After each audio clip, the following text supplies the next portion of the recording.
So topic যতই হচ্ছে কম important হোক, অধ্যায় ইম্পর্টেন্ট, তার মানে টপিক ইম্পর্টেন্ট। ঠিক আছে। আচ্ছা, এবার আমরা চলে আসি হচ্ছে আমাদের পড়ায় 2.7 চলে আসো। 2.7 থেকে আমি আসলে কি করবো, নিচের দিকে তাকায় দেখো, রিডবার্গের একটা সমীকরণ আছে, তাই না? 1/λ is equal to nu bar is equal to 1/n/h into 1/n1 square minus 1/n2 square. এই যে রিডবার্গের সমীকরণ, এখান থেকে প্রথমেই জানতে হবে রিডবার্গের ধ্রুবকের মান কত। এটা দেখো, এখানে যে মানটা আছে এটা পড়বো 1.09678 ইন্টু 10⁻²⁻² পার ন্যানোমিটার। এখন পার ন্যানোমিটারের জায়গায় অনেক সময় হয় কি ভাইয়া, এককটা চেঞ্জ করে দেয়।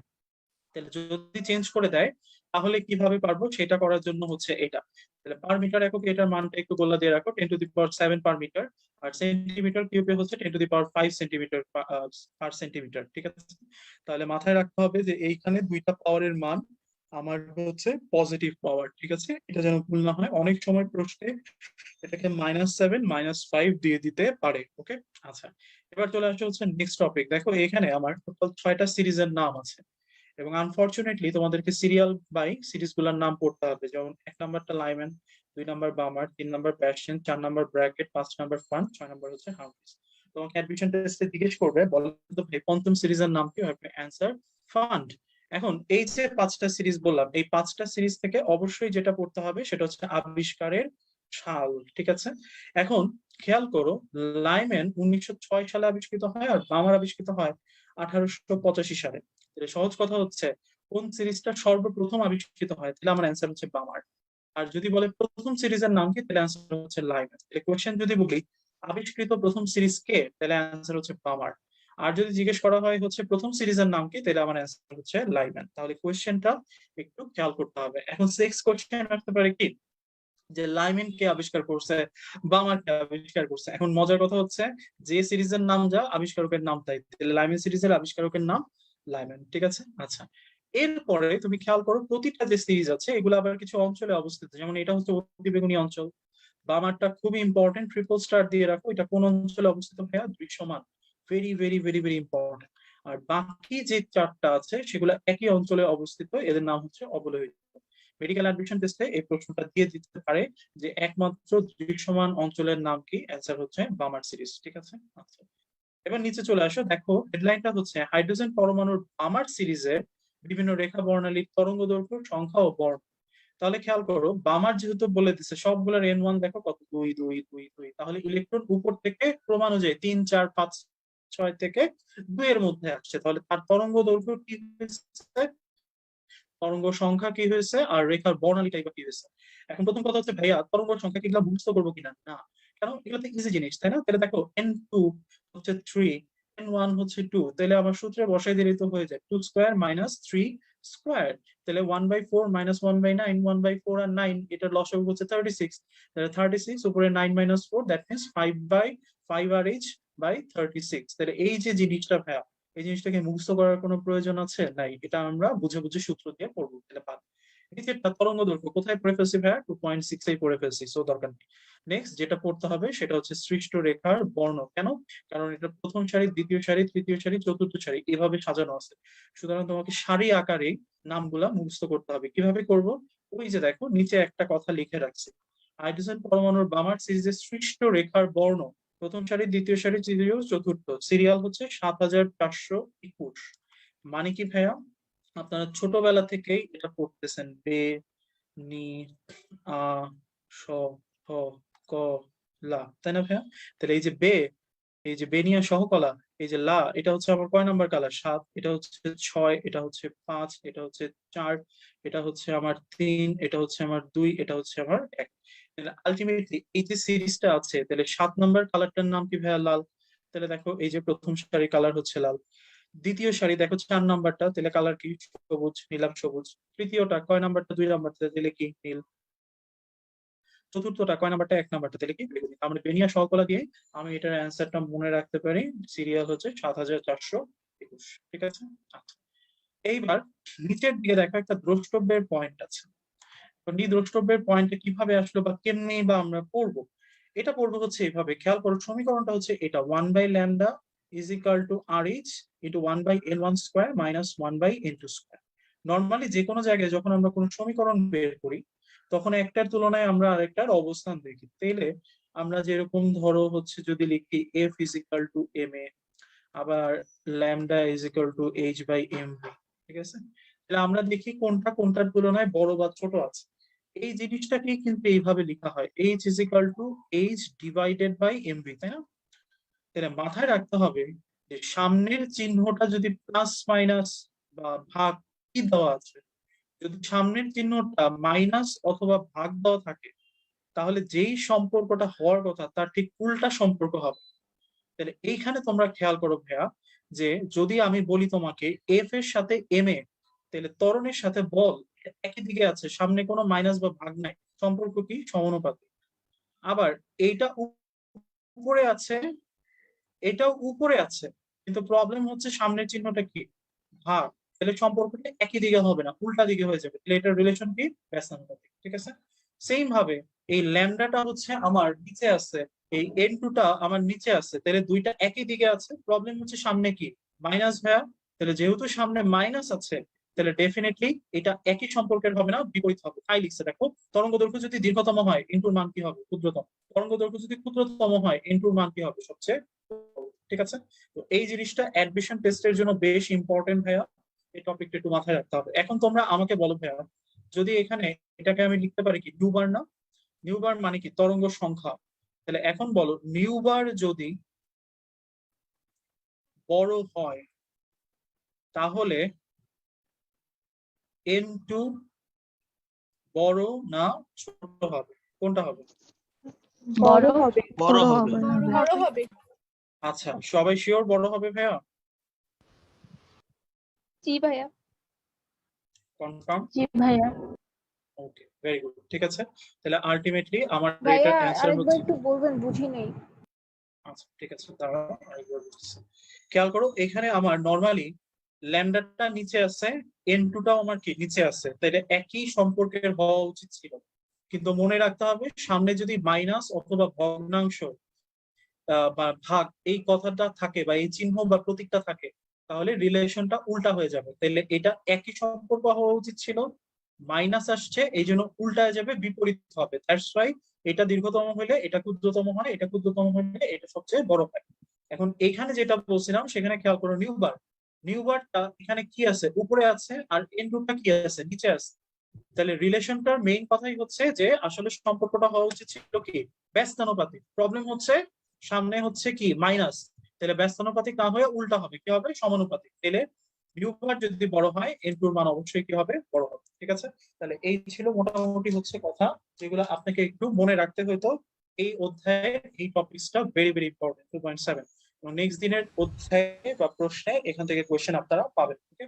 আচ্ছা তাহলে আপনারা এগুলো একটু অ্যান্সার আমাকে একটু করেন, এই যে এই প্রশ্নটা মুখে না কমেন্টে লিখে, হ্যাঁ ভাইয়া কমেন্টে লিখেন।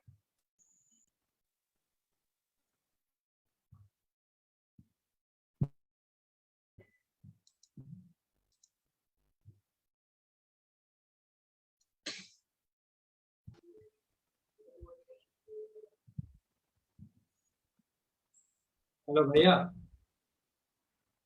ইয়েস ভাইয়া, আমাদের এর আগের যে টপিকটা ছিল 2.6 এর, আমাদের এর আগের বারের লাস্ট টপিক ছিল 2.6 রেখা বর্ণালীর সাথে মৌল শনাক্তকরণ। সেখানে ভাইয়া আমাদের বইয়ে দেওয়া আছে অনেকগুলো তরঙ্গ দৈর্ঘ্য দেওয়া আছে, প্লাস কালার দেওয়া আছে, মৌলের নাম দেওয়া আছে। আমাদের শুধু কি তরঙ্গ দৈর্ঘ্য গুলো বাদ দিয়ে পড়লে, মানে মৌল আর কালার গুলো পড়লেই হবে, না তরঙ্গ দৈর্ঘ্য গুলো পড়তে হবে? আমি তো ভাই এটা লাস্ট ক্লাসে মনে হয় অ্যান্সার দিছিলাম যে হচ্ছে তোমরা যদি পারো পুরোটাই করবা, আর যদি না পারো ন্যূনতম মৌল আর বর্ণ করতে হবে, ওকে? আচ্ছা এবার খেয়াল করো হাইড্রোজেন পরমাণুর বর্ণালী কোন সিরিজটি দৃশ্যমান আলোর পরিসরে হয়, তাহলে দৃশ্যমান পরিসরে কোনটা হবে, তোমরা অ্যান্সার দিচ্ছ হচ্ছে সি বামার গুড।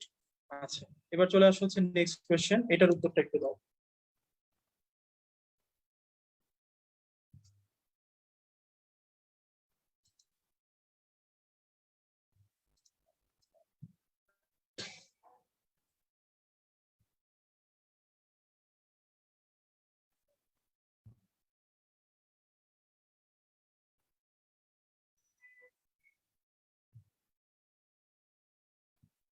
গুড। তাহলে সিয়াম জওয়াদ কুশন অ্যান্সার হচ্ছে 1। তাহলে এখানে বলছে nu bar is equal to R is to 1 by n1 square minus 1 by n2 square সমীকরণ লাইম্যান। তাহলে লাইম্যান মানে কোন সিরিজ? প্রথম সিরিজ।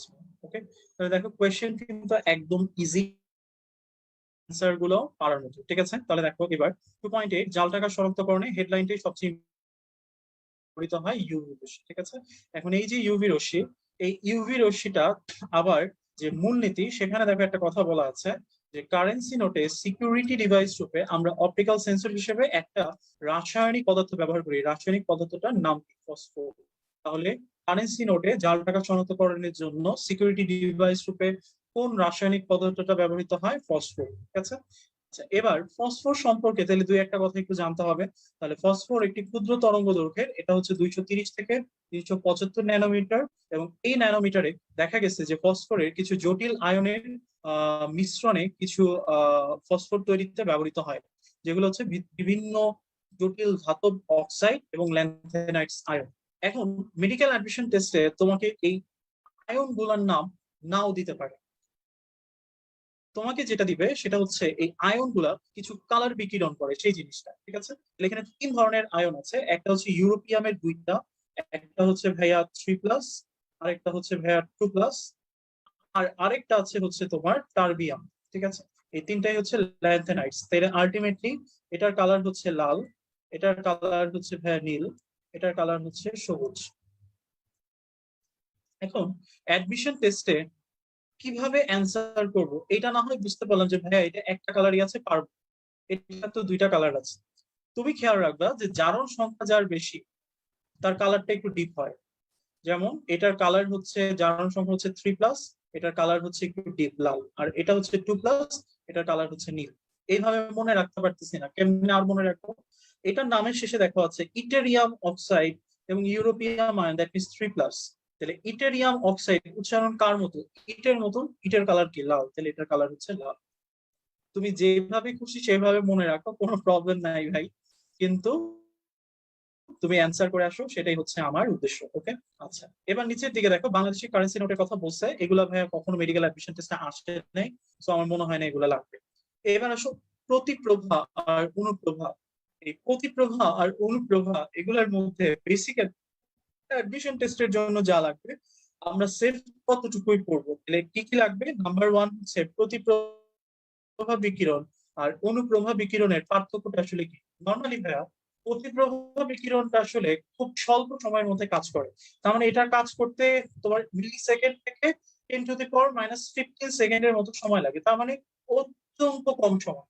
তাহলে অত্যন্ত কম সময় কোন জিনিসগুলো আমার হচ্ছে কাজে লাগবে? যেমন তোমরা ব্যাংকে কেউ টাকা তুলতে গেছো কিনা আমি জানি না, যদি গিয়ে থাকো তাহলে দেখবা আমরা যে মেশিনের উপর টাকা দেই সেই টাকাটা জাস্ট হচ্ছে উইদিন সেকেন্ডস সে পুরা বান্ডেল গুনে ফেলে, বা হচ্ছে পুরা বান্ডেলের মধ্যে হঠাৎ করে যদি কোনো জাল টাকা থাকে জাস্ট ওইখানে মেশিনটা অফ হয়ে যায়, ওই টাকাটা হচ্ছে জাল। তাহলে এই যে মিলি সেকেন্ডের মতো সময়ের মধ্যে কাজগুলা করতেছে, এই কাজগুলা করতেছে কোন প্রক্রিয়ায়? প্রতিপ্রভা বিকিরণ প্রক্রিয়া। এবং এই বিক্রিয়াতে আমার বিভিন্ন ধরনের আয়ন, যেগুলো আমরা একটু আগে পড়ে আসলাম, সেই আয়ন গুলা কাজে লাগে। তাহলে নর্মালি এই প্রতিপ্রভাটা কোথায় কোথায় কাজে লাগে? এই প্রতিপ্রভাটা যেখানে কম সময়ের মধ্যে খুব দ্রুত কাজ করা যায়, যেরকম হচ্ছে জাল টাকা শনাক্তকরণে আর টিভি স্ক্রিনে, এই জায়গাগুলোতে আমার হচ্ছে প্রতিপ্রভা বিকিরণ কাজে লাগে। আর অনুপ্রভা বিকিরণটা আসলে কি? অনুপ্রভা বিকিরণটা হচ্ছে ভাইয়া যে যখনই যে কোনো একটা ইলেকট্রনের স্পিন চেঞ্জ হয় তার শক্তিমাত্রা একটা পরিবর্তন হয়, এবং যখনই আবার পুনরায় স্পিন চেঞ্জ হবে তখন সে আবারও শক্তি শোষণ করবে। তার মানে একবার শোষণ হয়, একবার বিকিরণ হয়, এর ফলে আমি একটা নির্দিষ্ট পরিমাণ হচ্ছে শক্তি আমি ওইখান থেকে কালেক্ট করতে পারি। এই যে জায়গাটা, এই যে কাজগুলা, এই কাজগুলো করতে কিছুটা সময় লাগে এই স্পিন পরিবর্তনে। তো এই জন্য অনুপ্রভা বিকিরণ যেটা, এই অনুপ্রভা বিকিরণ প্রক্রিয়াটিতে কিছুটা সময় লাগে। এই সময়টা হচ্ছে কয়েক সেকেন্ড থেকে ইভেন কয়েক মিনিট পর্যন্ত লাগতে পারে। ঠিক আছে, তাহলে প্রতিপ্রভা অনুপ্রভা দুইটার মধ্যে বেসিক ডিফারেন্স হচ্ছে সিম্পল। একটা হচ্ছে স্বল্প সময়ের, একটা হচ্ছে দীর্ঘ সময়। স্বল্প সময় বলতে হচ্ছে এটা 10⁻⁻15 সেকেন্ডের মধ্যে হয়ে যায়, এবং এটার এক্সাম্পল হচ্ছে জাল টাকা শনাক্তকরণ এবং টিভি স্ক্রিনের ফসফোর। আর অনুপ্রভার ক্ষেত্রে এটা অনেক বেশি সময় লাগে, এটা সময়ের মাঝখানে হচ্ছে সেকেন্ড থেকে মিনিট কাল পর্যন্ত হতে পারে, এবং এখানে সাধারণত ইলেকট্রনের স্পিনের পরিবর্তন ঘটে, এবং নর্মালি হচ্ছে এখানে শক্তির পরিবর্তনের জন্য আমার এখানে কিছুটা সময় ক্ষেপণ হয়, এই জন্য অনুপ্রভা বিকিরণ সাধারণত অধিক সময় ব্যয়িত করে। ঠিক আছে, তো বেসিক কথা হচ্ছে এটা, অবজেক্টিভ স্রেফ হচ্ছে এইটুকুই যাবে। অনুপ্রভাতে কত সময় লাগে, প্রতিপ্রভাতে কত সময় লাগে, প্রতিপ্রভার এক্সাম্পল গুলো কি আছে। ওকে, তাহলে আমার মনে হয় যে এই জিনিসটা আপনারা পারবেন। এবার ফ্লোরোসেন্ট যে বাল্ব, এই বাল্বটা সম্পর্কে কিছু কোয়েশ্চেন হয়তোবা আপনাদের অ্যাডমিশন টেস্টে জিজ্ঞেস করতে পারে, তাহলে আমি কি বলবো। ফ্লোরোসেন্ট বাল্বে নরমালি কয়টা অংশ আছে, দুইটা, একটা হচ্ছে অল্প মার্কারি বাষ্প সহ আর্গন গ্যাস, আরেকটা হচ্ছে একটা ইলেকট্রিক ব্যালাস্ট, যে ব্যালাস্টটা হচ্ছে হাই ভোল্টেজ কারেন্ট সাপ্লাই করে। ঠিক আছে, এখন এই যে দুইটা কথা, এই দুইটা কথা সত্য মিথ্যা চেঞ্জ করে দিন।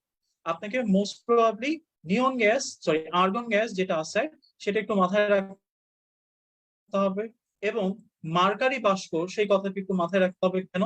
কারণ হচ্ছে এই দুইটা জিনিস ইন্টারচেঞ্জ করে পরীক্ষার হলে দিয়ে দেয়। তার মানে আপনাকে জিজ্ঞেস করবে অল্প আর্গন গ্যাসের বাষ্প সহ মার্কারি গ্যাস, ঠিক আছে, তাহলে উল্টা হয়ে যাবে জিনিসটা। তাহলে আলটিমেটলি মাথায় রাখতে হবে বাষ্প সহ আর্গন গ্যাস ভর্তি, মার্কারি বাষ্প সহ আর্গন গ্যাস ভর্তি একটি গ্লাস টিউব এবং ইলেকট্রিক ব্যালাস্ট ইউজ করা হয়। আবার আপনাকে জিজ্ঞেস করতে পারে এই যে আমরা ইলেকট্রিক ব্যালাস্টটা ইউজ করব, এটা কি লো ভোল্টেজে না হাই ভোল্টেজ কারেন্ট সাপ্লাই করে? হাই ভোল্টেজ কারেন্ট সাপ্লাই করে। ওকে, আচ্ছা, পরীক্ষার হলে বা নেক্সট দিন যখন কোশ্চেন দেওয়া হবে তখন এই জিনিসগুলো ফিল করবেন যে শব্দ নিয়ে কিভাবে হচ্ছে সত্য মিথ্যা বা অ্যান্সার চেঞ্জ হয়ে যাচ্ছে। ওকে, আচ্ছা, এবার আসেন আমরা যে আগে, আপনারা কেউ দেখছেন কিনা আমরা জানি না, আমরা দেখছি আমরা আগে হচ্ছে ফিলিপস এর হলুদ বাতি, হ্যাঁ, এগুলা দিয়ে হচ্ছে ইউজ করতাম বাসায়। তো এই যে ফিলিপস এর হলুদ বাতি বা এই যে টাংস্টেন ফিলামেন্টের যে বাল্ব গুলো আছে, এই বাল্ব গুলা সাধারণত 5% বিদ্যুৎ শক্তিকে আলোক শক্তিতে রূপান্তরিত করে। আর আমাদের এখন ঘরে ঘরে হচ্ছে কি ফ্লোরোসেন্ট বাল্ব, এই বাল্বটা 20% বিদ্যুৎ শক্তি থেকে আলোক শক্তিতে রূপান্তর করে, তাহলে এটা অবভিয়াসলি এনার্জি সেভিং। আর এই যে এনার্জি সেভ, এগুলাতে কিছু ট্রাইফসফেট মিশ্রণ থাকে যেগুলো ওই যে জটিল ধাতব আয়ন এবং হচ্ছে ল্যান্থেনাইট আয়নের মিশ্রণে তৈরি হয়। দ্যাটস ওয়াই এগুলার কিছু কালার আপনাকে পড়তে হবে। অ্যাকচুয়ালি আপনি পড়ে ফেলছেন, U3+ হচ্ছে লাল, টারবিয়াম হচ্ছে সবুজ, আর এই যে U2+ হচ্ছে নীল বা ব্লু। ওকে, তাহলে আলটিমেটলি এই পড়াগুলো আমরা পড়ে ফেলছি। ঠিক আছে, 2.9 চলে আসেন। এবার সবাই একটু আনমিউট করতে পারে। ঠিক আছে, আমাকে একটু বলেন তো ভাইয়া, আইআর অঞ্চল বা আইআর রশ্মি কয় ধরনের? তিন তিন ধরনের। ধরনের। কি আছে ভাইয়া? নিয়ার ফার আয়ার, মিডল আয়ার, ফার আয়ার। এয়ার, মিডল, ফার, তাই না? কোন আইআর জৈব যৌগের কার্যকারীমূলক শনাক্তকরণে? মিডল আয়ার। আমাকে এবার বলেন তো ভাইয়া, নিয়ার, মিডল, ফার কোনটার শক্তি সবচেয়ে বেশি? ফার আয়ারের। Far IR. Far IR. তরঙ্গ দৈর্ঘ্য কোনটার বেশি? Near IR. আচ্ছা, নিয়ার আয়ার। উল্টা হয়ে গেল না? কি ভাইয়া? Middle IR. উল্টা হয়ে গেছে। নেয়ার, মিডল, ফার, যে দূরে যাবে তার দৈর্ঘ্য বেশি থাকবে না ভাইয়া? তাহলে আলটিমেটলি ফার আইআরের তরঙ্গ দৈর্ঘ্য বেশি কিন্তু শক্তি কম।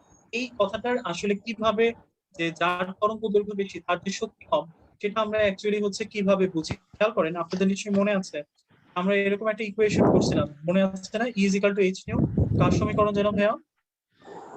প্লাঙ্কের সমীকরণ। প্লাঙ্কের সমীকরণ।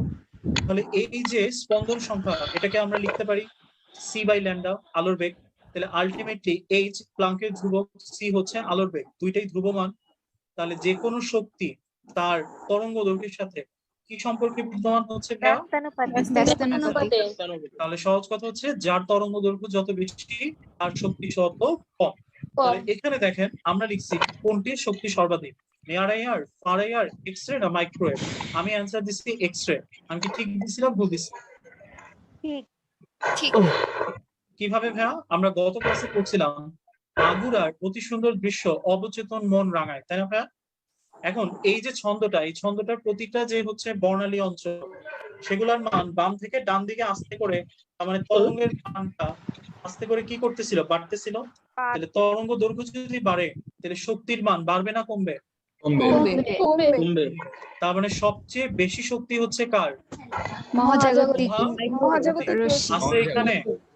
নাই। না। তারপরে কোনটা গামা রশ্মি। আছে এখানে? নাই। নাই। তারপরে কে রঞ্জন রশ্মি। রঞ্জন রশ্মি, আছে এক্স-রে। এখানে? আছে যে বা রঞ্জনমুখী, দ্যাটস ওয়াই এটা সত্যি সবচেয়ে বেশি। বুঝা গেছে ভাইয়া? জি ভাই। জি ভাইয়া। এবার সবাই একটু হচ্ছে আবার মিউট করে যাও, ওকে? আচ্ছা, এখন খেয়াল করো, এই যে আইআর অঞ্চল, এই আইআর অঞ্চলটার মধ্যে তাহলে দুই ধরনের ব্যবহার আছে। একটা হচ্ছে নিয়ার আইআর এর ব্যবহার, একটা হচ্ছে ফার আইআর এর ব্যবহার, যেটা ঠিক তোমার পরের পেজটার মধ্যেই দেওয়া আছে। এই পরের পেজটাতে যে ব্যবহার আছে 156 পেজ, এখান থেকে এই দুইটা রশ্মি ছাড়াও আরো হচ্ছে তোমার দুইটা পদ্ধতির ব্যবহার আছে, একটা লো এমিশন পদ্ধতি, একটা হচ্ছে আমার লেজার পদ্ধতি। তাহলে এই পুরো হচ্ছে প্যারাটা আমাকে মুখস্থ করতে হবে। আমি কি করব? মুখস্থ করবো না, একটু বুঝে পড়বো, ঠিক আছে? তাহলে একটু মনোযোগ দিয়ে শুনো। যদি তুমি দেখো কোনো ব্যবহারে মস্তিষ্ক, শিশু উত্তপ্ত করে বা ত্বককে উত্তপ্ত করে, এই তিনটা ওয়ার্ড আছে, তাহলে ডেফিনেটলি ব্যবহারটা হবে হচ্ছে নিয়ার আইআর রশ্মি।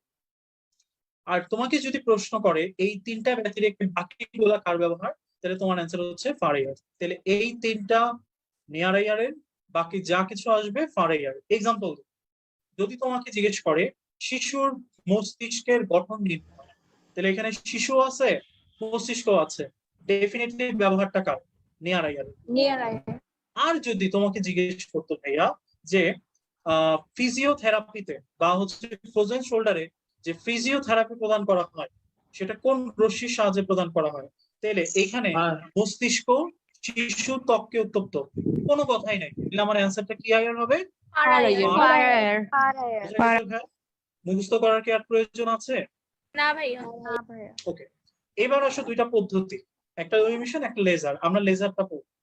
লেজার, এটার যে হচ্ছে শব্দ, সেই দুইটা হচ্ছে উদ্দীপনা আর হচ্ছে উদ্দীপক। তার মানে কোন বাক্যে যদি উদ্দীপনা বা উদ্দীপক থাকে, ডেফিনেটলি সেটা কার ব্যবহার হবে? লেজারের। লেজার। আর যদি না থাকে তাহলে সেটা কার ব্যবহার হবে? লো এমিশন। ওকে, তাহলে আমি যদি তোমাকে সৃষ্টি করি স্নায়ু জালিকা পুনঃস্থাপনে উদ্দীপক রূপে কাজ করে কোন পদ্ধতি? লেজার পদ্ধতি। লেজার। আবার যদি তোমাকে জিজ্ঞেস করতাম ফ্রোজেন শোল্ডারে ফিজিওথেরাপিতে ব্যবহৃত হয় কোন পদ্ধতি? লো এমিশন। লেজার। ওকে, এখন তোমাদের কি মনে হচ্ছে না যে ভাইয়া আপনি কিন্তু ফ্রোজেন শোল্ডার, ফিজিওথেরাপি এই দুইটা এই একই কথা দুই জায়গাতে বলছেন? কোথায় কোথায় বলছি বলো তো? ফার আইআর আর লো ফার আইআর আর লো এমিশন। আলাদা করবো কিভাবে যদি একই এই দুইটা অপশনই থাকে? তুমি মনে রাখবা, যদি আমি প্রশ্নে বলি যে নিচের ব্যবহারটি কোন রশ্মির, তাহলে আমি জানতে চাচ্ছি এটা নেয়ার নাকি ফার, তখন তুমি এটাকে অ্যান্সার করবা ফার আইআর। আর তোমাকে যদি আমি জিজ্ঞেস করি নিচের ব্যবহারটি কোন পদ্ধতির, তাহলে আমি রশ্মির নাম জানতে চাচ্ছি না, পদ্ধতির নাম জানতে চাচ্ছি, তাহলে তোমার অ্যান্সার হবে হয় লো এমিশন নাইলে লেজার। আমার কথা বোঝা গেছে ভাইয়া? জি ভাইয়া। জি ভাইয়া। হ্যাঁ। এবার আমরা চলে আসি হচ্ছে নিচে রোগ নির্ণয় এমআরআই পদ্ধতি। এই এমআরআই এর নাম শুনো নাই এরকম কে আছো? হাত তোলো তো দেখি। নিশ্চয়ই কেউ নাই, ঠিক আছে, আমি আমার দৈব দৃষ্টি দিয়ে দেখতেছি। তো আলটিমেটলি হচ্ছে যেহেতু এমআরআই এর হচ্ছে নাম আমরা সবাই শুনছি এবং মেডিকেল অ্যাডমিশন টেস্টে মাশাআল্লাহ এমআরআইটা অনেক ইম্পর্টেন্ট এবং তোমাকে এমআরআই সম্পর্কে A to Z জানতে হবে। ওকে, এখন আসো এমআরআই থেকে তাহলে কি কি পড়বো। ফার্স্ট কথা হচ্ছে এই যে এটা 2015 সালের কোশ্চেন, এমআরআই এর ফুল ফর্ম কি? Magnetic resonance imaging. এই যে এমআরআইটা, এটা হচ্ছে একটা কি চৌম্বক ক্ষেত্র? শক্তিশালী না দুর্বল চৌম্বক ক্ষেত্র ভাইয়া? শক্তিশালী চৌম্বক ক্ষেত্র। এই এমআরআইটা কি কি মানে কি কোন কোন শক্তি ব্যবহার করে?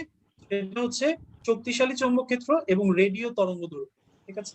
তাহলে তোমাকে জিজ্ঞেস করতে পারে যে এমআরআই এটার ফিল্মটা কোন কোন শক্তির উপর নির্ভরশীল করে, তখন তোমাকে অ্যান্সার করতে হবে ম্যাগনেটিক ফিল্ড আর রেডিও ফ্রিকোয়েন্সির উপর। ওকে, এখন এই যে এমআরআইটা, এটা সাধারণত হিউম্যান বডির 3D পিকচার বা ত্রিমাত্রিক ডিজিটাল ছবি বের করে। আর এই এমআরআইটা সাধারণত রেডিও ফ্রিকোয়েন্সি যেটা থাকে সেটা অনেক উচ্চ ফ্রিকোয়েন্সির এবং এসি কারেন্ট থেকে সৃষ্টি হয়। তাহলে এই কয়েকটা কথা জাস্ট তোমাকে একটু মাথায় রাখতে হবে। তাহলে আমাকে অ্যান্সার করো, এমআরআই এর ফুল ফর্ম কি ভাইয়া? Magnetic resonance imaging. এটার যে ফ্রিকোয়েন্সির মান, এটা কম নাকি বেশি? বেশি। কম। এটা কম কম কম কম।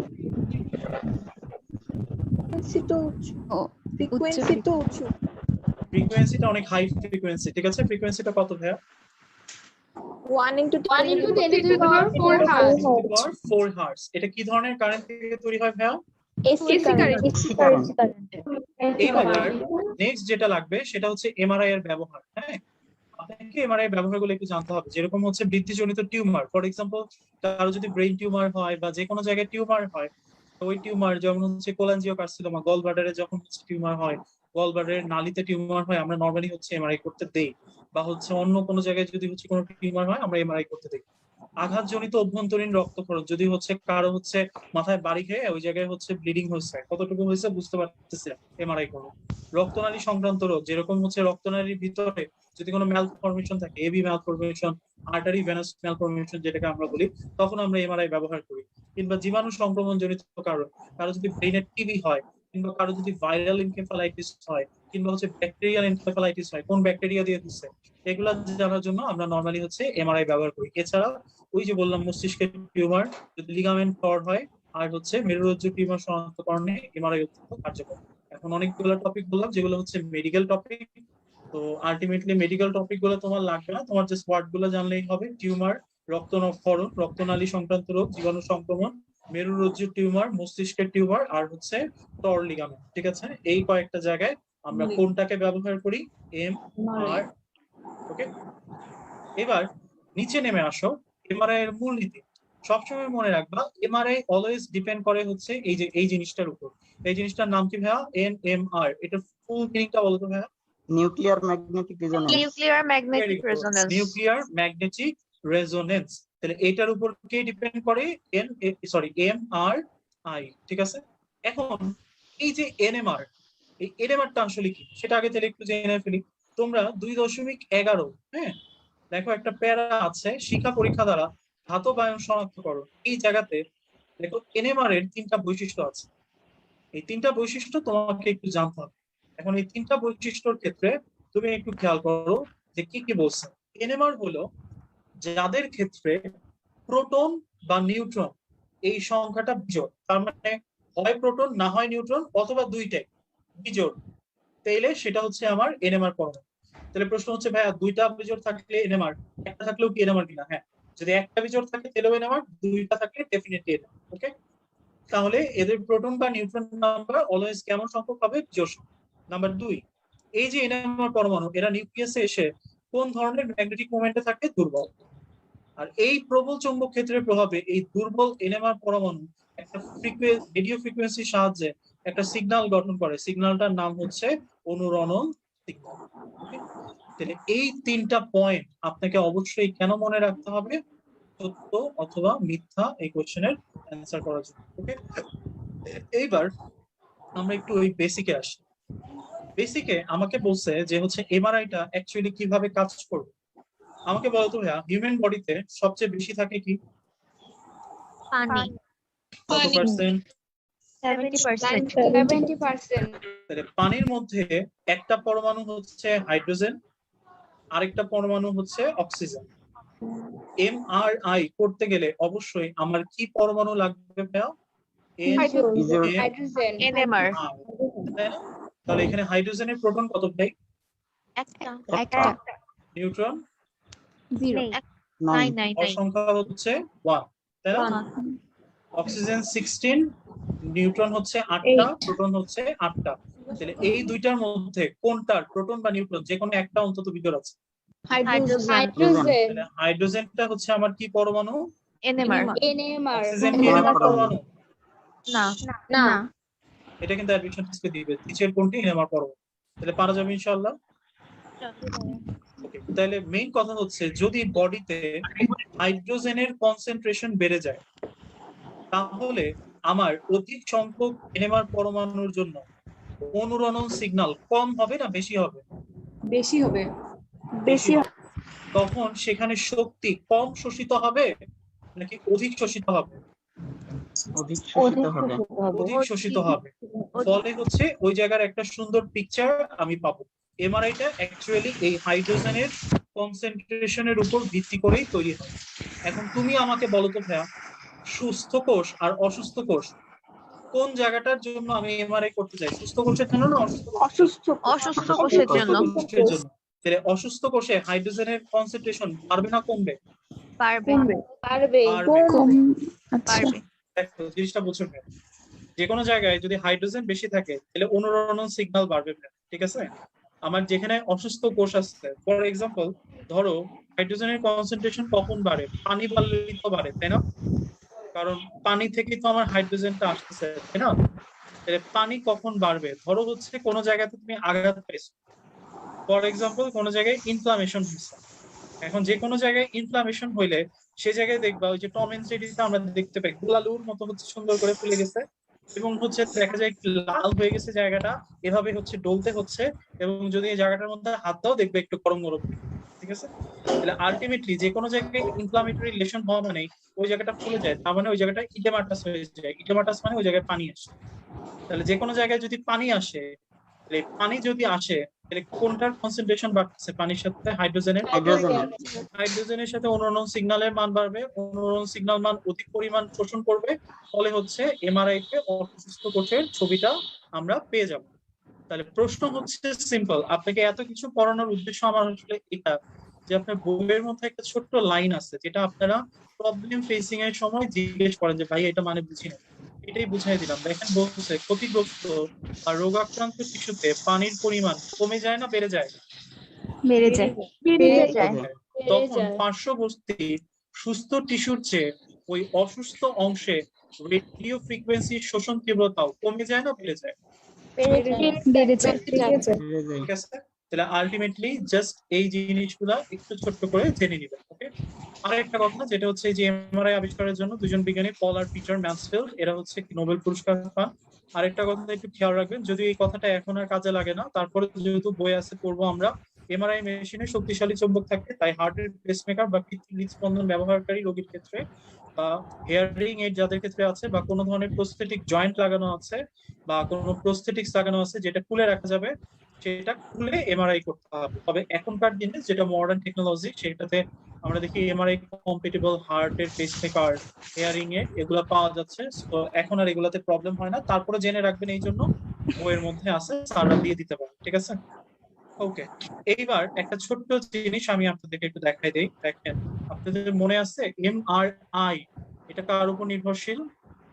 এনএমআর আর এটার যে ইমেজ এমআর ইমেজ এটা কার উপর নির্ভরশীল? দেখেন রেজোনেন্স সৃষ্টিকারী নিউক্লিয়াসের স্বস্তিকাল আর রেজোনেন্স সৃষ্টিকারী নিউক্লিয়াসের ঘনমাত্রার উপর, ঠিক আছে। দুইটা একবারে পড়ি তাহলে মনে থাকবে, ঠিক আছে। এটা ইমেজিং না, এটা ইমেজ, হ্যাঁ ইমেজ। তাহলে ম্যাগনেটিক রেজোনেন্স ইমেজিং কার উপর নির্ভর করে? বিজোড় সংখ্যক প্রোটন বা নিউট্রন যুক্ত কি পরমাণুর উপর? এনএমআর পরমাণু। এমআর ইমেজ নির্ভর করে হচ্ছে দুইটা জিনিসের উপর, একটা হচ্ছে স্বস্তিকাল আর একটা হচ্ছে ঘনমাত্রার উপর, ঠিক আছে। তাহলে প্রশ্ন যেরকম চাবে আপনার অ্যান্সারটা একটু কষ্ট করে একই রকম দিতে হবে। আচ্ছা, নিচের প্রশ্নটার উত্তর আমি দিচ্ছি chlorine, am I correct or wrong? Correct সঠিক কার্বনের প্রোটন কত? 6টা 6টা বিজোড় সংখ্যক প্রোটন বা নিউট্রন এতে নাই, তাহলে এটা বাদ। এটার প্রোটন হচ্ছে 12, নিউট্রন হচ্ছে কত? 12, তাহলে এটাও বাদ। এটা হচ্ছে 8, এটাও হচ্ছে কত? 8, এটাও বাদ। এটার প্রোটন কত? 9টা নিউট্রন 10টা তাহলে বিজোড় আছে না? একটা পেজের এটা এরকম, ওকে। হ্যাঁ, স্বস্তিকালটা বলবেন একবার? বুঝি নাই ভাইয়া। স্বস্তিকাল রেজোনেন্স সৃষ্টিকারী নিউক্লিয়াসের স্বস্তিকাল ওইটা বলতে হবে। আচ্ছা আচ্ছা আচ্ছা, এমআর ইমেজিংটা ডিপেন্ড করে কি, ধরো হচ্ছে কোনো নিউক্লিয়াসের যদি হচ্ছে তোমার হাইড্রোজেনের কনসেন্ট্রেশন যেহেতু এটার পরিমাণটা যদি হচ্ছে অনেক বেশি থাকে, ঠিক আছে, তাহলে আমার এমআরআই ইমেজিংটা একরকম থাকবে। যেরকম হচ্ছে ধরো কোনো জায়গায় যদি টিউমারের আকার যেটা থাকে, ধরো কোনো টিউমারের আকার হচ্ছে 1 সেন্টিমিটার, কোনো টিউমারের আকার হচ্ছে 5 সেন্টিমিটার, তাহলে তুমি কেমনে আলাদা করবে? তুমি তো বুঝছো যে না এখানে একটা টিউমার আছে, আমার ফ্রিকোয়েন্সি চেঞ্জ, বাট হচ্ছে আমি তো বুঝতে পারতেছি না যে অ্যাকচুয়ালি আমার হচ্ছে টোটাল সাইজটা কি। সো এই সাইজগুলো ডিপেন্ড করে হচ্ছে তোমার ফ্রিকোয়েন্সির মানের উপর, কনসেন্ট্রেশনের উপর, নিউক্লিয়াসের ঘনমাত্রার উপর আর স্বস্তিকালের উপর, ঠিক আছে। জি ভাইয়া। আচ্ছা, তবে এই টাইপস এর কোশ্চেন গুলো অ্যাকচুয়ালি অ্যাডমিশন টেস্টের জন্য না, হ্যাঁ, এগুলা তোমার কখনো হচ্ছে আসবে না। সো এগুলো যত বেশি কম চিন্তা ভাবনা করবা তত বেশি বেটার হবে। ওকে, আচ্ছা এবার আসেন হচ্ছে হাইড্রোক্লোরিক অ্যাসিড। এখানে খেয়াল করো, শিক্ষা পরীক্ষায় নরমালি হচ্ছে আমরা একটা অ্যাসিড ব্যবহার করি যেটা হচ্ছে গাঢ় হাইড্রোক্লোরিক অ্যাসিড। এই কথাটা অনেক সময় তোমরা ভুল করো, অনেকে হাইড্রোক্লোরিক অ্যাসিড অ্যান্সার করো, তো গাঢ় শব্দটা খেয়াল করো, তাহলে অ্যান্সার হবে কি গাঢ় হাইড্রোক্লোরিক অ্যাসিড। ওকে, এটার উত্তরটা একটু দাও তো ভাইয়া। ইউভি রে। ইউভি শিক্ষা পরীক্ষায় সোনালী হলো, সোডিয়াম তাহলে এই জিনিসটা আমার একটু জানতে হবে। গত বছরের আগের বছরের কোয়েশ্চেনে ছিল শিক্ষা পরীক্ষায় সোডিয়ামের ক্ষেত্রে কি বর্ণ পাওয়া যায়, সোনালী।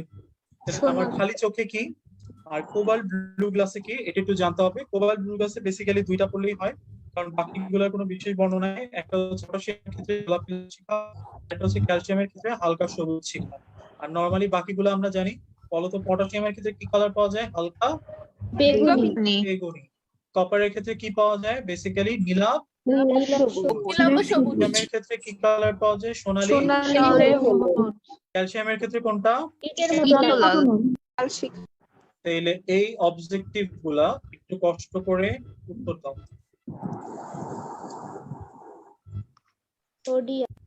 সোডিয়াম গোল্ডেন ইয়েলো কোনটা, সোডিয়াম। নিচে কোন আয়নটি শিক্ষা পরীক্ষায় নীলাভ সবুজ দেয়, কপার কোবার গ্লাসের ভিতর দিয়ে ক্যালসিয়ামের শিখা দেখতে কেমন, হালকা হালকা সবুজ সবুজ। আর যদি শিক্ষা পরীক্ষায় দেখতাম এটার মতো লাল এর মতো লাল। ওকে, ঠিক আছে। এবার আসেন হচ্ছে আমার নিচের দিকে আয়নিক যৌগের দ্রাব্যতা এবং দ্রাব্যতার গুণফল যে টপিকটা আছে সেখানে। এখন এই জিনিসটা আমরা কিছু স্লাইড থেকে পড়বো, কারণ স্লাইডে আমি একটু সাজাই নিয়ে আসছি। ঠিক আছে, তাহলে আসেন আমরা স্লাইডটাতে চলে যাই। প্রথম স্লাইডটা হচ্ছে এটা একক। নরমালি হচ্ছে তোমার বইয়ের ভিতরে এই কথাটা বলা আছে যে দ্রাব্যতার একক এটা হচ্ছে মোল পার লিটার অথবা গ্রাম পার লিটার। বইয়ের মধ্যে দেখো নিচেই বলা আছে, ওই জায়গাটা জাস্ট একটু দাগায় রাখলেই হবে, লিখার দরকার নেই। দ্রাব্যতার একক হচ্ছে গ্রাম পার লিটার অথবা মোল পার লিটার। ঠিক আছে, আচ্ছা নেক্সট কথাটা হচ্ছে এটা যে দ্রাব্যতার গুণফলের একক। মেইন কথা হচ্ছে একই জাতীয় রাশির কোনো অনুপাতের কোনো একক থাকে না। কেন, কারণ কেএসপি মানেই হচ্ছে উপরে থাকে উৎপাদের ঘনমাত্রা, নিচে থাকে বিক্রিয়কের ঘনমাত্রা। তাহলে দুইটাই ঘনমাত্রার একক, একই জাতীয় রাশির অনুপাত, তাহলে ডেফিনেটলি এর কোনো একক থাকবে না। ঠিক আছে, তাহলে এর কোনো একক নাই। তাহলে মনে রাখতে হবে দ্রাব্যতার একক মোল পার লিটার অথবা গ্রাম পার লিটার, দ্রাব্যতার গুণফল বা কেএসপির কোনো একক নাই। ঠিক আছে, আচ্ছা এবার তোমরা তো ইন্টার লেভেলে পড়ছো, আমাকে বলো তো দ্রাব্যতা কয়টা নিয়ামকের উপর নির্ভরশীল? তিনটা তাহলে আমার বইতে তিনটা দেওয়া আছে, যেটা হচ্ছে দ্রবের প্রকৃতি, দ্রাবকের প্রকৃতি, তাপমাত্রা। আর গুগো স্যারের বইতে আরেকটা দেওয়া আছে যেটার নাম হচ্ছে চাপ। এই দ্রাব্যতার চাপের যে সূত্র, এই সূত্রটাকে বলা হয় হচ্ছে হেনরির সূত্র। এই সূত্রটা হচ্ছে দ্রাব্যতা তার উপর প্রযুক্ত চাপের কি সম্পর্কে বিদ্যমান, সমানুপাতিক। তার মানে S is equal to CP। এই CP টি মানে হচ্ছে দ্রাব্যতার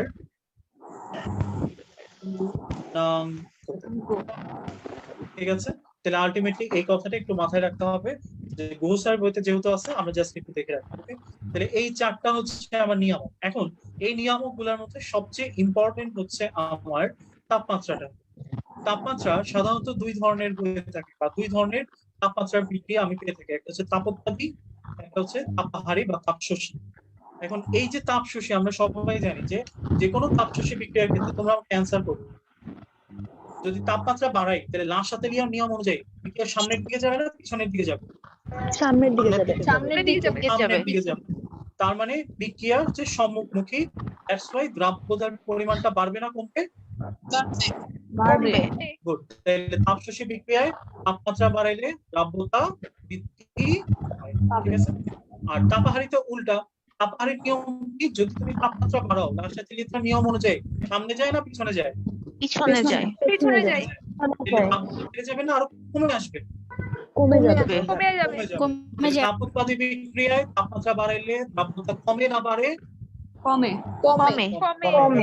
তাহলে দুইটা বেসিক কথা শেষ। এখন যেটা সবচেয়ে ইম্পর্টেন্ট সেটা হচ্ছে এক্সাম্পল কি। আমি তোমাদের লেভেলে যখন ছিলাম তখন এটার এক্সাম্পল এইভাবে মনে রাখতাম, সকল ধরনের নাইট্রেট এক্সেপ্ট ক্যালসিয়াম নাইট্রেট এবং এক্স লবণ। এক্স মানে কি ভাইয়া বলতো? হ্যালোজেন। হ্যালোজেন তাহলে সকল ধরনের হ্যালোজেন লবণ এবং সকল নাইট্রেট এক্সেপ্ট ক্যালসিয়াম নাইট্রেট, এরা সবাই কোন প্রক্রিয়ায় হয়? তাপ শোষী। তাহলে এদের তাপমাত্রা বাড়াইলে দ্রাব্যতা বাড়বে না কমবে? পারবে। পারবে বাড়বে। তাহলে আমাকে বলো তো, সোডিয়াম নাইট্রেট দ্রাব্যতা বাড়বে না কমবে? তাপ বাড়াইলে পারবে করবে বাড়বে। Potassium chloride, potassium potassium chloride পারবে বাড়বে। এটা হ্যালোজেনের লবণ না? ক্লোরাইড হ্যালোজেন, তাই না? হ্যালোজেনের লবণ। সোডিয়াম ক্লোরাইড, পারবে ক্যালসিয়াম নাইট্রেট কমবে তাহলে পারা যাবে ইনশাআল্লাহ। এবার আসো নিচের দিকে ভাইয়া, নিচের দিকে পরের পেজে আমার, আচ্ছা এটা হচ্ছে ভাইয়া মনে রাখার জন্য, হ্যাঁ মনে রাখার জন্য আমি বলছি যে যে কোনো জায়গায় যদি নাইট্রেট লবণ থাকে এক্সেপ্ট ক্যালসিয়াম নাইট্রেট, আর যদি যে কোনো জায়গায় হ্যালোজেনের লবণ থাকে like sodium chloride, potassium chloride, potassium iodide, যা কিছু আছে সবকিছুই সাধারণত আমার হচ্ছে যদি তুমি তাপমাত্রা বাড়াও দ্রাব্যতার মানটা বৃদ্ধি পাবে। কিন্তু এছাড়া বাকি যা কিছু আছে সেগুলোর ক্ষেত্রে আমার ক্যালসিয়াম নাইট্রেট সহ তাপমাত্রা যদি বাড়াও সেগুলা আমার হচ্ছে দ্রাব্যতার পরিমাণ হ্রাস পাবে। ঠিক আছে, এবার আসো পরের পেজ। দেখো পরের পেজ হচ্ছে আমার 64 নাম্বার পেজ 100। এখানে আমার 5টা পয়েন্ট আছে। এই 5টা পয়েন্টের মধ্যে যেটা আছে সেটা হচ্ছে কোনটা অতিপৃক্ত, কোনটা অসম্পৃক্ত, কোনটা সম্পৃক্ত। এগুলা আমরা অ্যাকচুয়ালি কি করবো, কিভাবে করবো? আমাকে কেউ বলো তো কেআইপি অ্যাকচুয়াল মিনিংটা কি? আয়নিক মৌলগুলোর আয়নগুলোর আয়নিক গুণফল। কেএসপি মানে সলিউবিলিটি প্রোডাক্ট, তাই না?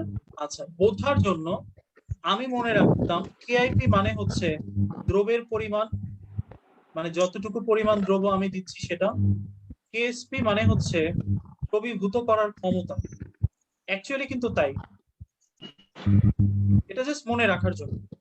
এখন আমার কথা হচ্ছে যদি কোনো জায়গায় আমি দ্রব্য ক্ষমতার চেয়েও বেশি দিয়ে দেই তাহলে এক সময় দ্রবীভূত করতে করতে সে তো আর দ্রবীভূত করতে পারবে না, বাকিটা আমার কি করবে? পদক্ষেপ। তখন এই জিনিসটার নাম আমার হচ্ছে কি অতিপৃক্ত। এই সিম্পল জিনিসটা বোঝানোর জন্যই আমি এই লাইনটা লিখছি, কেআইপি যেমন দ্রবণ তেমন। তাহলে এইখানে কেআইপি এর মানটা কম আছে না বেশি? বেশি অতিরিক্ত হয়ে গেছে, তাহলে দ্রবণের মানটাও কি হবে? বেশি বা অতিরিক্ত, দ্যাট মিন্স অতিরিক্ত। আবার এই জায়গায় দেখো তো কেআইপি এর মান কম আছে না বেশি? কম আছে, তাহলে আমি কম দ্রব্য দিচ্ছি, আমার আরো দ্রবীভূত করার ক্ষমতা এখনো রয়ে গেছে, তাহলে আমি এখনো সম্পৃক্ত হই নাই, তাহলে আমার নাম কি ভাইয়া? অসম্পৃক্ত। আর যতটুকু সম্পৃক্ত হওয়ার জন্য প্রয়োজন আমি ঠিক ততটুকুই দিচ্ছি, তাহলে আমার নাম কি ভাইয়া? সম্পৃক্ত। ঠিক আছে, তাহলে আমাকে যদি কখনো তোমাকে জিজ্ঞেস করে যে এইরকম আছে, ধরো কোনো প্রশ্নে কোন মৌলের আয়নিক গুণফল যদি তার দ্রাব্যতার গুণফল অপেক্ষা কম হয় তাহলে দ্রবণটিতে কি হবে? সম্পৃক্ত হয়ে যাবে। সম্পৃক্ত, অতিপৃক্ত, পদক্ষেপ করবে। কোনটা হবে? অসম্পৃক্ত। অসম্পৃক্ত, তাই না? কারণ আমি বলছি আয়নিক গুণফল বা কেআইপি এর মানটা কম, তাহলে এটা অসম্পৃক্ত। ঠিক আছে, আচ্ছা ভেরি গুড, তোমরা এই জিনিসগুলো পারবা, কোনো প্রবলেম নাই। এবার আমরা যেটাতে চলে আসবো সেটা হচ্ছে এইটা। এখানে আমার যে জিনিসটা আছে সেটা হচ্ছে কেএসপি নির্ণয়। এখন কেএসপি নির্ণয় এই কাজটা আমরা করব। এখানে খেয়াল করো, এইভাবে কেএসপি নির্ণয় তোমরা এইচএসসি তে পড়ছো না ভাইয়া? তাহলে এটা আমরা পারি। কিভাবে করতাম? যেমন অ্যালুমিনিয়াম ক্লোরাইড দিলে ফার্স্টে যেটাই দেওয়া থাকুক এটাকে আমরা ভেঙে ফেলতাম, আয়নিক ফরম্যাটে নিয়ে নিতাম। তাহলে এটা হচ্ছে একটা অ্যালুমিনিয়াম 3+ 3টা ক্লোরাইড মাইনাস। তাহলে এটা আছে 1 মোল, এটা আছে 3 মোল। এটার মোল সংখ্যাটাই পাওয়ারে চলে যায়, তাহলে এটা 1, এটা হচ্ছে 3, তাহলে 1s * 27s3 তার মানে 27s⁴। এটা হচ্ছে আমার বের করার টেকনিক কোথায়? এইচএসসি তে। বাট আমার হাতে এত সময় নাই, ঠিক আছে? শর্টকাট করবো কিভাবে খেয়াল করবো। আমি দেখবো যৌগটার নাম কি, অ্যালুমিনিয়াম ক্লোরাইড। আমি নিচে যে সংখ্যাগুলো আছে এগুলোকে নিতে চাই। তাহলে অ্যালুমিনিয়ামের নিচে কত আছে 1, ক্লোরাইডের নিচে কত আছে 3। তাহলে আমার নিয়ম হবে 1 × 3। নিয়ম হচ্ছে আগের মতোই, প্রথমটার মাথায় যে সংখ্যাটা দেওয়া থাকবে সেটাই বসবে। 1 আছে, 1 এর মাথায় কত বসবে 1, 3 আছে, 3 এর মাথায় কত 3, s লিখে দুইটা পাওয়ারের যোগফল, এক আর 3 হচ্ছে 4, একবারে অ্যানসার চলে আসবে 27 s⁴। তোমাকে মাঝখানের এই ট্রানজিশন পয়েন্টটা আর ফেস করতে হলো না। আবার যদি বলে ম্যাগনেসিয়াম ক্লোরাইড, এখানে ম্যাগনেসিয়ামের নিচে কত আছে 1, ক্লোরাইডের নিচে আছে 2, তাহলে আমি কি লিখবো 1 × 1 × 2 × 2 s³ হচ্ছে 4s³। ঠিক আছে, বুঝি না ভাই কি বললাম? সাউন্ড আসছিল অনেক ভাই, একটু সবাইকে মিউট করে দিলে আমি ভালো হয়। তাহলে কিন্তু আমার সবাইকে মিউট করে দিতে হবে।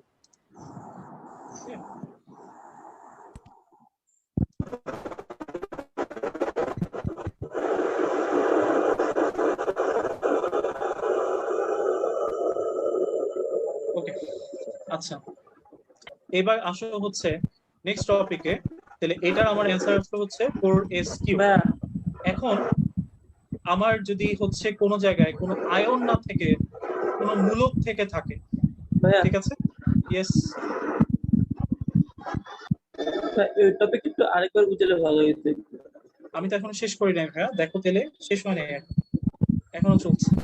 দেখো যদি অ্যালুমিনিয়াম সালফেট বলে, নিয়ম হচ্ছে যদি কোনো জায়গায় কোনো মূলক বলে ভাইয়া, তাহলে মূলকটাকে একটা ইউনিট হিসেবেই ধরতে হবে। তুমি এই মূলকটাকে আলাদা করতে পারবে না। তার মানে সালফার অক্সিজেন আলাদা আলাদা হবে তা না, এটা একটা মূলক, এটা একসাথে থাকবে, ঠিক আছে? তাহলে অ্যালুমিনিয়ামের নিচে কত আছে ভাইয়া 2। আমার নিয়ম হচ্ছে নিচে যে সংখ্যাটা থাকবে সেটা লিখবো, যা লিখবো মাথায় তাই লিখবো। তাহলে 2 লিখছি, মাথায় লিখবো 2 ইনটু পুরা সালফেট, এটা একটা মূলক, তাহলে মূলককে একসাথে রাখতে হবে, ভাঙা যাবে না। তাহলে মূলকের নিচে কত আছে ভাইয়া 3, তাহলে লিখবো 3⁻3, যা লিখবো তাই পাওয়ার ইনটু s লিখে দুইটা পাওয়ারের যোগফল, 2 আর 3 এ 5, ঠিক আছে? তাহলে এখানে 4 আর হচ্ছে 7, 4 27 হচ্ছে সরি 108 s⁵। ওকে, আমি আরেকটা করে দিচ্ছি, খেয়াল করো। যদি বলে সোডিয়াম হাইড্রোক্সাইড, তাহলে সোডিয়ামের নিচে আছে 1, হাইড্রোক্সিল একটা মূলক, তাহলে এটা এক ইউনিট, তাহলে এখানে আছে 1, তাহলে 1 আছে 1 আছে, তাহলে কি লিখবো 1⁻1 × 1⁻1 × s1 + 1, তার মানে 2। তাহলে আমার অ্যান্সার আসবে কত s²। ঠিক আছে ভাই, ক্লিয়ার কি তোমরা? জি ভাইয়া। জি ভাইয়া। ক্লিয়ার হয়ে থাকো। তাহলে এটা একটু করে দেখো, এটার অ্যান্সার কি আসবে, এটা গুণফল হবে, হ্যাঁ গুণাঙ্ক না, এটা হচ্ছে গুণফল। 27 s⁴। 27 s⁴। তাহলে এখানে l এর নিচে আছে 1, ওই যে নিচে আছে 3, 1 × 3³ × s⁴। তাহলে আমার অ্যান্সার হচ্ছে 27 s⁴। ওকে, ঠিক আছে।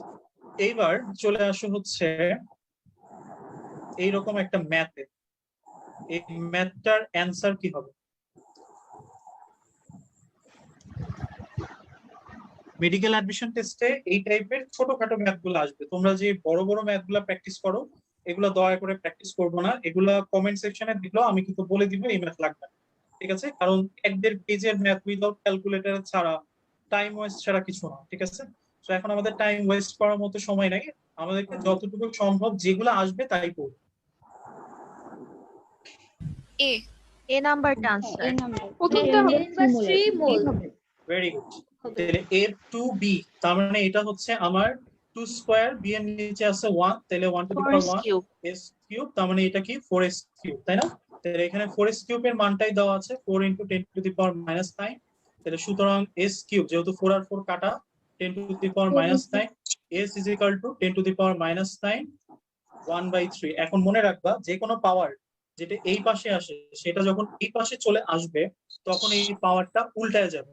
তাহলে এখন যদি এটা উল্টায় যায়, 3 উল্টায় গেলে কি হয় 1/3, তাহলে এটার অ্যান্সার আসবে হচ্ছে 10⁻⁻3। তাহলে অ্যান্সার হচ্ছে a। এখন তোমাদের প্রশ্ন হতে পারে যে ভাইয়া এটা যদি 1/3 থাকতো তাহলে কি হতো বলতো? এই পাশে চলে গেলে কি লিখতাম? 3 হয়ে যেত। 3 হয়ে যেত। এই পাশে হয়ে যেত হচ্ছে 10⁻3, ঠিক আছে? তার মানে যেটা এই পাশে থাকবে জাস্ট তার উল্টাটা বসে দিতাম। ওকে, এবার চলে আসো তাহলে এইটা, এটা আমি আর পড়াবো না, এটা তোমরা আমাকে অ্যান্সার করবে।